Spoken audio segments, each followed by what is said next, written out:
আসসালামু আলাইকুম প্রিয় বন্ধুরা। শিক্ষামন্ত্রী ছাত্রছাত্রীদের নিয়ে একটি কথা বেফাঁস বলে ফেলেছে। এটা নিয়ে দেখেন আন্দোলন শুরু হয়ে গেছে। আসলে যারা এই পর্যায়ে বসবেন তারা একটু কথা ভেবেচিন্তে বলাই উচিত।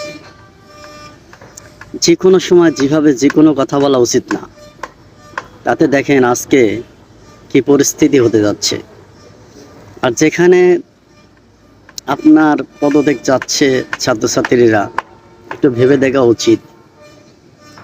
আর ঠিক এমন কথার পরিপ্রেক্ষিতেই বাংলাদেশে কিছুদিন আগে একটা অঘটন ঘটে গেল, এটা সবারই জানা।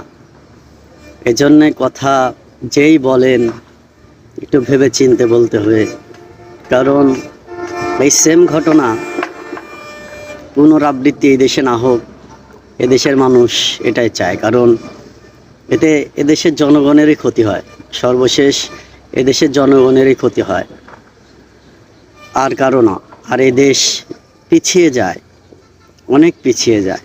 এই জন্যে কথা বলতে হলে একটু সবাইকে ভেবে চিনতে বলতে হবে।